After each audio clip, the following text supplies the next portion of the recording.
On page 3 of the volume test, question number 3 was probably the most missed question. This is the one that tripped up the most people, I would say.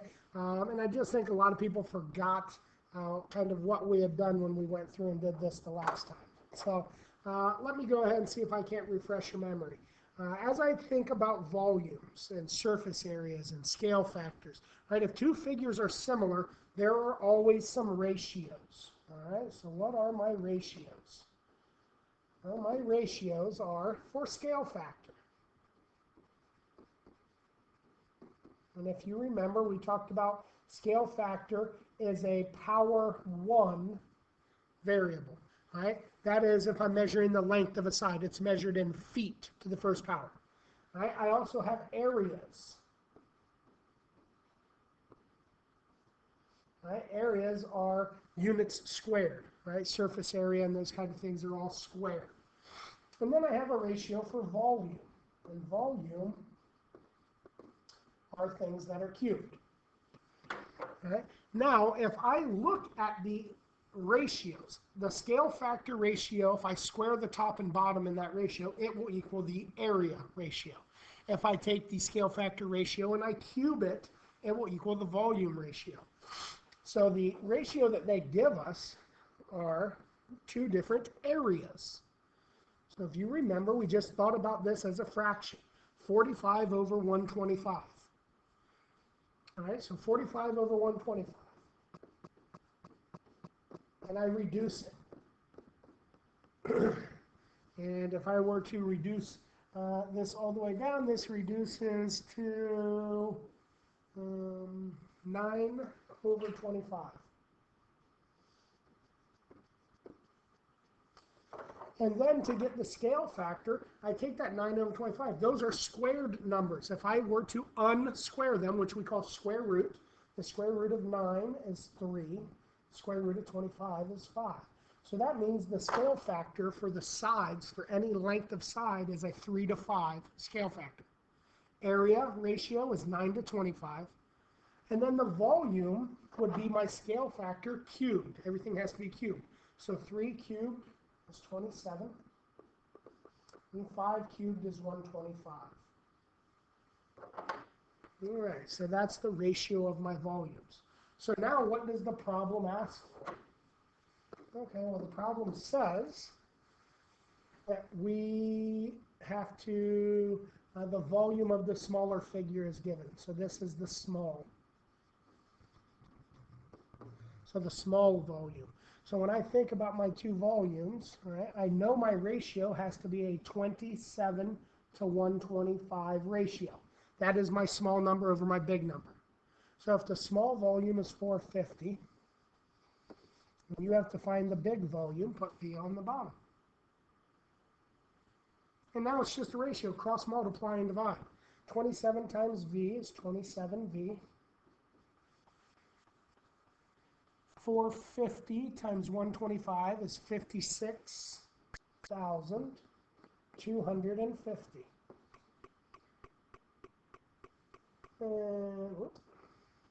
And then I divide both sides by 27 to get V by itself.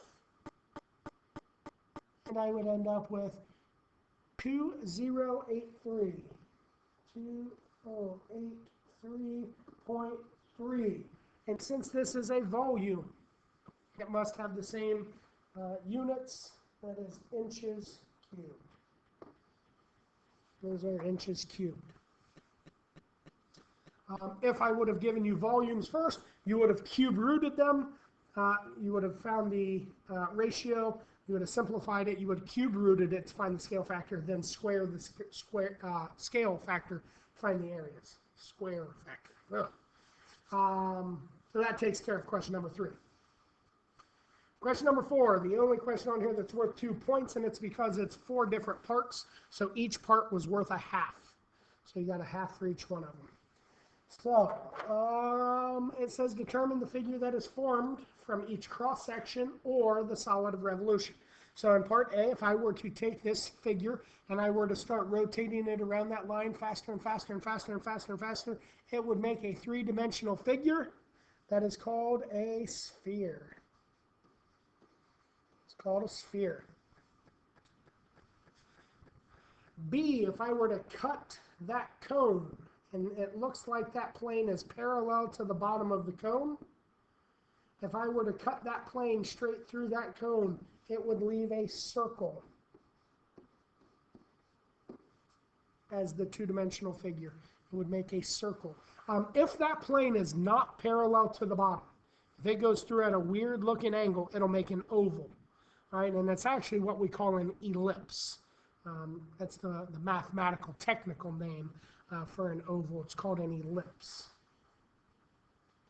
All right, part C, if I take that square and I start spinning it around that line, around and around and around, faster and faster and faster, it would make a cylinder.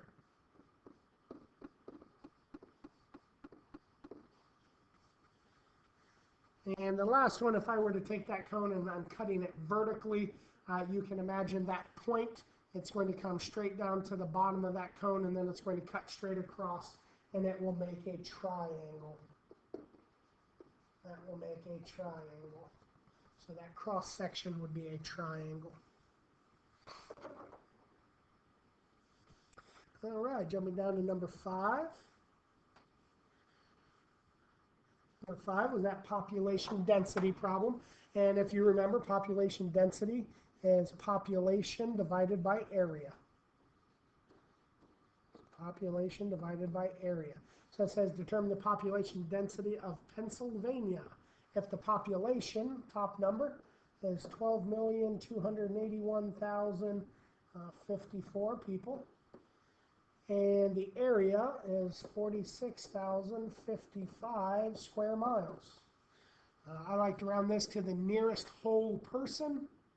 So this would be about 267 people per square mile.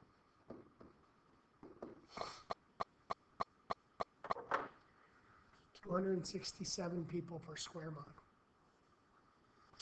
And the bonus. Bonus wants us to find the volume of the composite solid, which means basically I have to find the volume of the cone that's on top,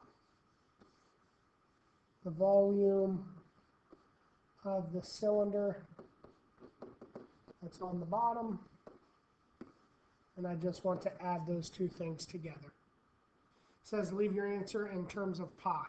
Okay, so here we go. Move these two things around just to give me a little bit of room here to write. All right, so the cone up on top.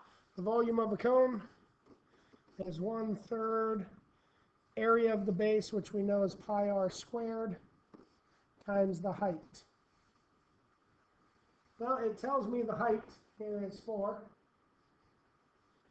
And the radius of the cylinder and the cone should be the same.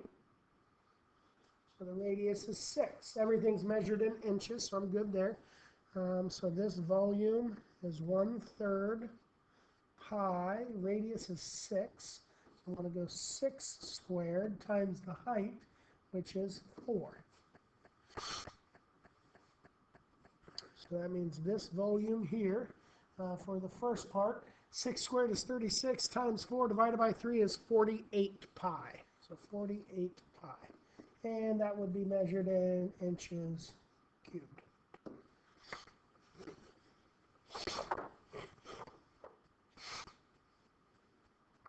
All right, so I'm going to take that and I'm going to add the volume of the cylinder. So the volume of a cylinder is just area of the base, which we call pi r squared, times the height of the cylinder. So let me get rid of this red stuff over here. Okay.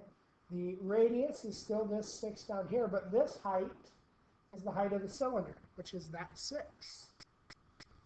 So this volume is pi, the radius, which is 6 squared, times the height, which is 6. Well, 6 times 6 times 6 is 216 pi, and that is also inches cubed. And we were told that to find the total answer, that final answer, I just have to add these two things together. And this is one of the things that you may not have known, but if you add 1 pi and 1 pi, you end up with 2 pi. If you take 3 pi plus 4 pi, you have 7 pi. If I'm adding things with pi together, I can just kind of think of pi kind of like a variable. 2x plus 3x is 5x. Well, 2 pi plus 3 pi is 5 pi, right? So I can kind of think of it in that same regard. So if I have 48 pi and I have 216 pi and I want to add them together, that's a grand total of 264 pi. And those are inches cubed. So that answer that I was looking for was 264 pi inches cubed. And that is the bonus. So hope these helped. Remember, if you would like to retake one of these or this test, make sure that you get a hold of me and schedule a time and a date. All right, guys, have a good one.